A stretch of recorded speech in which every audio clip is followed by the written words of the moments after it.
There's four phases to most businesses. We're all about making money. Okay, that's fine. Good. At least you exist. The second idea is actually my customers are the people that pay us. So the customer is king.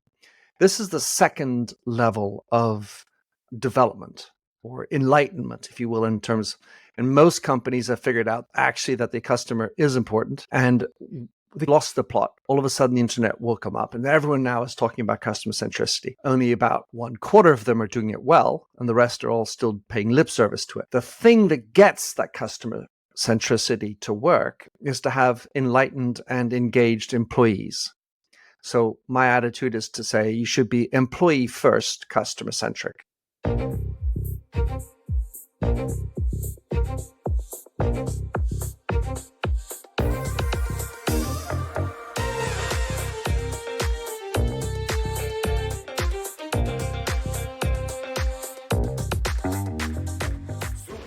Welcome to Super Entrepreneurs Podcast. I'm your host, Shahid Durrani. Today we have with us Minter Dial. Minter is an elevator, international professional speaker, author, and filmmaker. Welcome to our show, Minter. Shahid, many thanks for having me on. My pleasure. And you're a filmmaker. That's a very nice combination. I haven't come across someone that also was a filmmaker. So is there a story behind that you would like to share? There certainly is. I would say, Shahid, that somehow the thing that connects everything I do is always telling stories. And my pleasure has been figuring out how to tell stories across different media. And so generally speaking, the stories I tell are usually oral stories on stage. When I was running a company, I would tell the brand story over and over again. And then I've written one novel, maybe 100 short stories, a couple hundred of poems. And I'd never actually practiced the art of filmmaking itself. I used to do 30-second spots, ads, which some kind of story that you try to generate, slip it in. But the film that I ended up doing was a documentary film, biography of my grandfather, who was killed in the Second World War. And so there's the story of him and his love with his wife, my grandmother. There's the story of the war. And then there's the story of when he doesn't come back, what happens to the rest of the family. So that's essentially the story. It's called The Last Ring Home. It's also the subject of a book by the same name. And it's on television in North America pretty much every year, and sometimes down in Australia and New Zealand too. Wonderful. So that is a best format to tell stories. Are you going into that route, continue to develop films in the future, or? I haven't. This was a monumental project that basically took 25 years to research. I interviewed 130 veterans of the Second World War. So it's like a story that I carry.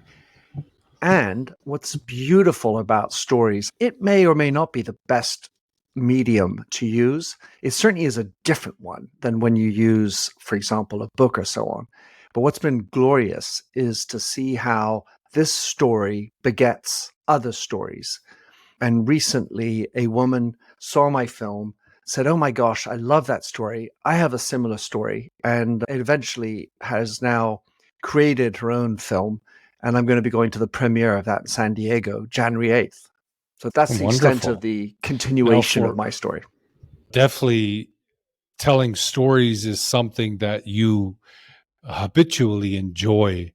Was this something that you were involved in growing up as well in your younger years? So my younger years, I was mostly at boarding school. I was sent away, but I enjoyed it from the age of 7 onwards. And in the British boarding school system, huge emphasis on things like the thespian arts and theatre. So I used to do maybe 1 or 2 plays a year. And then when I went to university in America, I studied trilingual literature. So I would read about a novel a day in one or other language. So I've been surround sounded. I can't say it's my parents who injected it into me, but I did take it on and have loved the idea of stories and the art of communication, including conversation. Yes. And you learn to properly communicate, or was that natural for you? There's a couple of things in that. I think the definition of intelligence is to be able to make sense both in the way that you speak and the way that you understand. So it's important when you are speaking to understand to whom you are talking and addressing them in a way that they understand. So that means adjusting, for example, the way you speak to a room full of 7-year-olds or a room full of 95-year-olds because maybe they have hard of hearing, for example, but that will have different Mhm. contexts and such. And so it's the art of adapting yourself to the audience. And the second thing is the pleasure of learning how to speak and communicate in different languages. Once you understand and speak other languages, it really reshapes the language that you originally have. Let's say your mother tongue. It puts things into perspective. It shows there are holes in maybe in your language, or there are different constraints in each language. And that's something I deeply enjoy. Which other languages do you know? There are those that then when we speak languages, you can't bluff these things, like, because you say you speak a language and the other person speaks it, they will test you. You need to be really real about that with yourself, self-aware. Yeah. I am Mhm. very Mhm. fluent in French. I'm fluent in Spanish. Mhm. I'm good at Italian. I learned a good level, I say level 3 out of 6 in Russian. And I got to a level 3, but I'm no longer level 3 in German. I learned enough to get around in Japanese, and I also learned 300 words and enough to get around in Zulu. So I think that really is the Wow. gamut of my languages. Wonderful. When it comes to luxury marketing, can you explain in your own words what that is for anyone that doesn't know? For me, first thing that comes to mind is luxury goods, selling luxury goods to people, consumers, that type of marketing. But if you can elaborate on that, and then what kind of unique challenges or opportunities that you gain from that type of marketing into overall branding and marketing. I think I never did proper luxury marketing. At L'Oreal, they don't really know what true luxury is, as far as I'm concerned. They have accessible luxury, Mhm. which is very different. I did, at one point in my life, work for an investment bank, and on the side, my side hustle was to craft hand sewn leather bags for $5,000 and up. This was back in the 1980s. And I would have characterized that as a luxury market, that I really practice the art. And so for me, luxury over the last 20 years has actually radically changed. In the end of the day, what is luxury is must be some kind of rare resource and something rare. The way the internet has made everything available and out there has changed the distribution mechanisms for luxury. So that's radically changed how we can approach luxury, as opposed to only having the store on the Champs-Élysées or Rue de la Paix in Paris or whatever. You now have to figure out Mhm. how to be broadly distributed, because rich customers are also online and expect to be treated in a different way. So luxury marketing, I think, needs to have a degree of innovation, has to have a superlative surround sound service. So not just the marketing piece, but the way the brand comes alive in all aspects of the value chain. And the trick is knowing against whom you should be benchmarking. One of the errors that a lot of luxury marketers do is they start benchmarking their marketing just against other luxury brands in their industry. I would say it's important to, for example, you have to kick butt when it compares to Amazon's customer service, which of course isn't luxury. And a lot of luxury companies struggle to even have the basic level of customer service that Amazon has. So that is an area. So you need to figure out who you're benchmarking against, and you need to be better than that.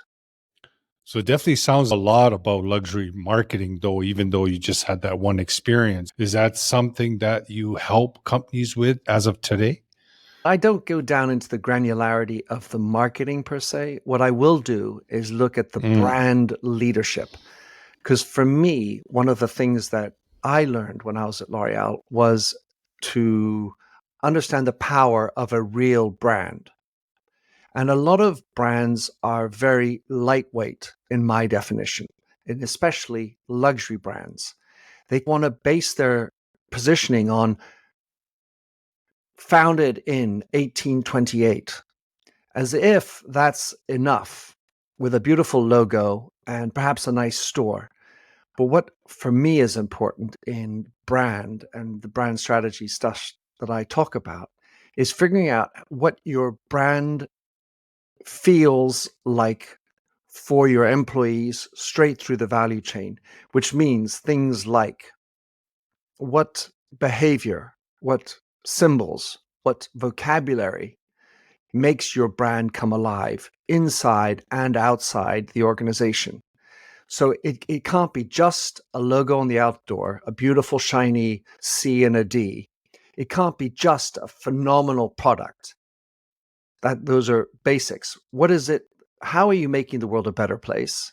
And how can you make your employees feel deeply engaged at a personal level in your organization? And where a lot of luxury brands fail on this is that many of their employees can't even afford the products that they're selling. And so, how do you accommodate that gap between the employees and the Good point. customer? Yeah. That's a great point there. I never thought about the dynamics because a lot of these luxury brands have employees. And if you're driven by purpose, for example, if a luxury brand is driving their business through purpose, how do you communicate that purpose with the people that are basically the foundation of the product? An example of this, Shahid, is in hairdressing. So that was an area I spent 16 years in, and I know many of the hairdressers in and around the salons of Toronto, to name just a few. But the challenge is when you want to be an upscale hairdresser and you want to have clients who are going to pay $200, $500 Canadian for a color, for example. That's quite a lot of money for a lot of people. The people who can afford that come from a different ilk than the hairdressers who are typically putting the color on, because hairdressers typically aren't the wealthiest people. So how do they connect in? And how do you make that a relevant experience? So you can just go around the edges of that and make sure you're doing the pampering. But there's also things like personal connections, conversations. When you sit in the chair in a hairdressing salon, you might be doing the person's doing the color, but what are you going to talk about? How do you make that a relevant experience both for the employee and the customer who's getting her hair colored? So these are types of things that luxury brands, whatever their industry, whoever's delivering the experience need to figure out. Is getting fine tuned to understand that relationship and then come up with ideas. Well, it means in that relationship and in those conversations, making the brand come alive. So it's a deeper training, a deeper understanding of what your brand stands for, and then trying to convert words like values into expressions that are observable behaviors, words that make that brand come alive.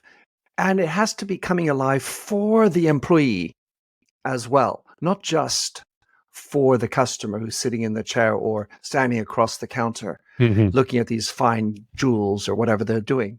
You've got to be able to make that brand come alive internally and externally. And generally speaking, a lot of brands miss that point. They talk about employer branding, a great place to work, but that generally is dissociated from the brand purpose. We have very clean offices. We have a little baby foot table to play. Great. What's the link between what you're trying to achieve as an organization, as a brand, and how you're trying to make the world a better place? And how can you make the employees' lives better as well, not just paying them at the end of the week? You'd speak about crisis of meaning. Can you elaborate on that and how can that be incorporated in the brand marketing? This is a huge topic, Shahid. The subject of my new book, which is about trying to have more meaningful conversations, both in life and at work. And the crisis of meaning. Well, My observation is that we are struggling to find meaning in our lives. There's been a great awareness to things like mental health and also Maslow's pyramid of needs with the self-actualization. This idea that the highest form of civilization is to self-actualize, and that will provide a form of meaning. The issue is we've gotten into a very divisive, very individualized world. And the realist meaning that's out there is being of service for others. And so when you're highly focused on yourself, many people have forgotten the idea of being a service to others, subjugating their ego to another group or a bigger association. And in this, there has been a massive, alongside of the problem with mental health, or maybe even the causing the mental health, is that people have lost touch with who they really are. They haven't had they've lost touch with reality. They're so absorbed by themselves and without any real, true, deep challenges, like having to deal with, for example, a war or a near-death experience like you had. These things, we start thinking, what's meaningful? My car is meaningful. Or my little broken finger is a real problem. And in this lack of self-knowledge, lack of real awareness, and lack of attachment to reality, this is where we have this existential crisis of meaning. And just to finish, what I think companies can be doing in order to make that good is to spend time, allocate resources for their employees and their teams to actually spend time thinking about who they are and how working at your company can correspond and or fulfill that person's personal mission as well. Not just the professional, but the personal mission, your personal North Star. And that's where you get deeper fulfillment. Sort of a jigsaw puzzle, because it's never perfect, it's always messy, but allows you to have a greater sense of meaning because what you're doing at work is meaningful. It's of service to others, it's in relationship with others, and it's trying to make the world a little bit better. Very good, mentor. And you'll see that companies are very much focused on their results and boosting those results, getting more sales, getting the numbers, the force that we put into business to make it work, to make it grow. How do you feel purpose can be injected into that kind of environment for a business owner? What benefits could they see if they start operating with a self-awareness and a self-purpose into that company? So, great question. And the answer to that is nuanced and highly pragmatic. The point that I'm going to talk about is that one can't look at it as striving for perfection. It's a messy world, and sometimes you just got to do what you got to do to get the business in. So, for example, all discussions about branding and beautiful logos, really, if you're struggling to make ends meet, let's not focus on that because you got to survive, pay the rent, pay the salaries, and move along. So, a dose of practical pragmatism, let's say, is needed.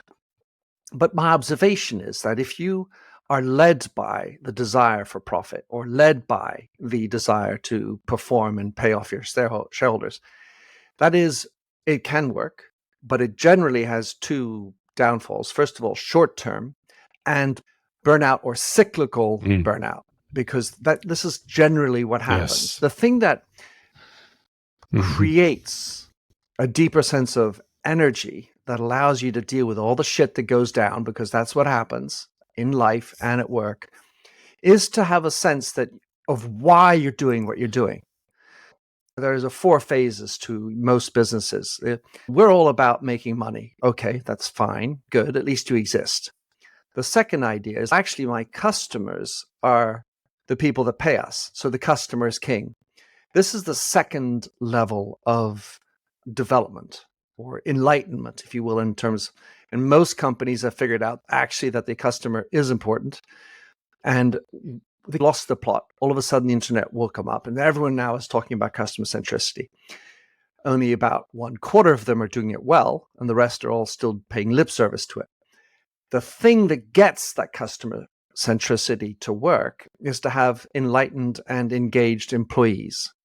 So my attitude is to say you should be employee first, customer centric. So focus on the employee experience and how are they going to be engaged, fulfilled to treat the customers. And the way to get your employees long-term engaged is to have a real purpose. And what I mean by that is also not some hoi polloi, pie in the sky, we're going to save the world. Have something tangible that means something in the daily lives of the employees and all the stakeholders throughout the value chain. And that is, I think, how you have a long-term sustainable brand. Wonderful. We, as individuals, we're always looking on the outside saying, if that was different, things will be different. This should move from here, or this idea doesn't work, and that's what's causing all these problems. We're always finger pointing. But in a similar manner, if we start becoming self-aware, start looking at what we can improve within from our own self, that those ideas that we inject within or bring out can do so much more for the world than the ideas that we're trying to change on the outside. We will have a bigger, much bigger impact. Each person can have such a huge impact on a change if we start focusing within first, self-aware, and then out. And it's very similar to what you're speaking about in the company environment as well. You're absolutely right. My third book was called You Lead, and the subtitle was How Being Yourself Makes You a Better Leader. So in Yeah. this regard, I'm extremely on board with this notion. And what I've been writing about recently, Shahid, is this idea of embracing imperfection. I call it the model of finitude. And it's something that I think people aren't comfortable talking about. In this model, there are things like we're messy. We have to deal with pain and risk and challenges and ultimately our finality, our mortality. And as a society, we're trying to avoid that at all costs. Whatever we can, ways to avoid pain, whatever we can to make the world safer. This idea of challenge and death, oh, that's just an aging process. We need to fix that illness of aging. We need to find ways to live longer, live forever, even in some cases.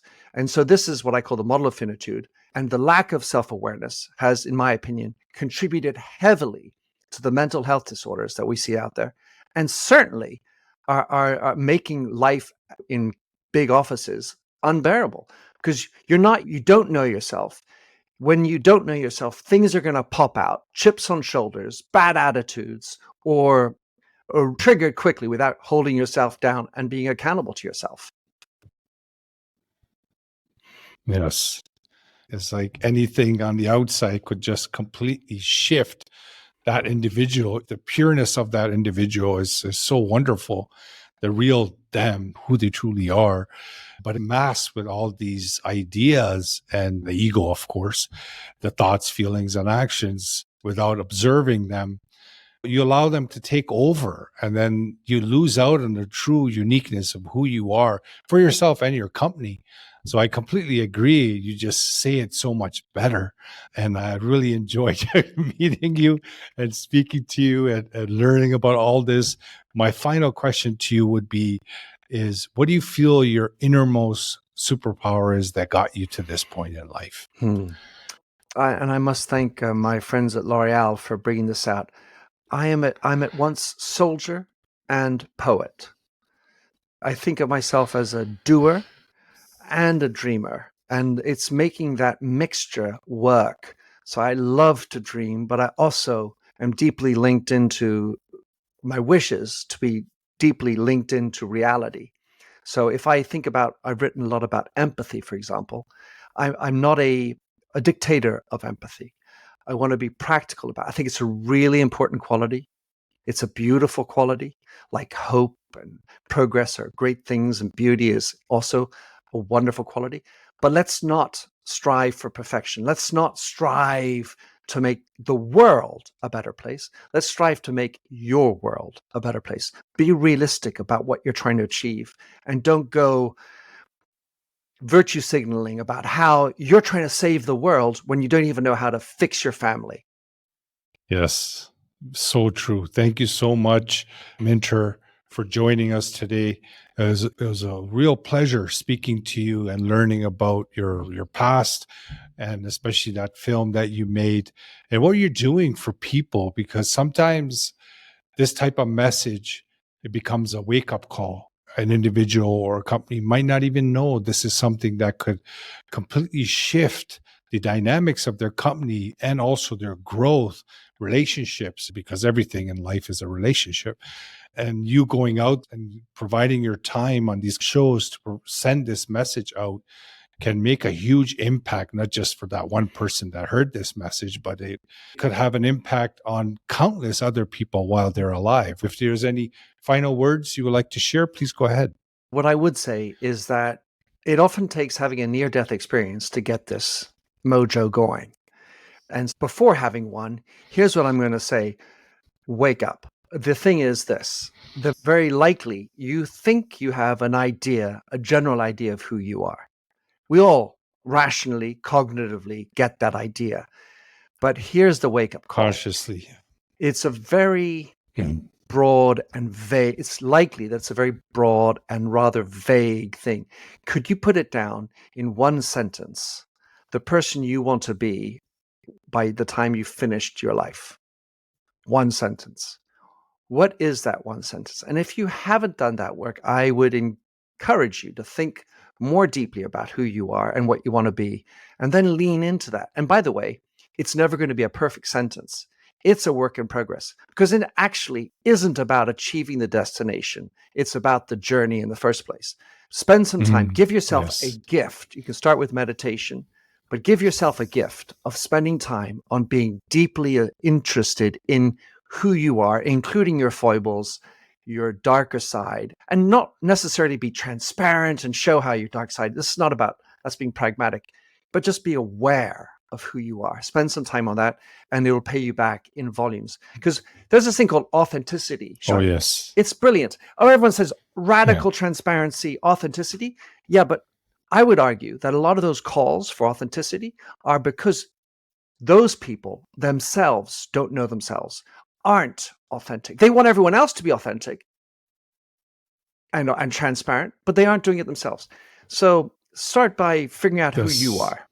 Yeah. Self-awareness changes everything. It's completely shifted everything that I do in my life, because I always thought it was some other person or circumstance, situation that was a problem or that needed some correction or needed some changes.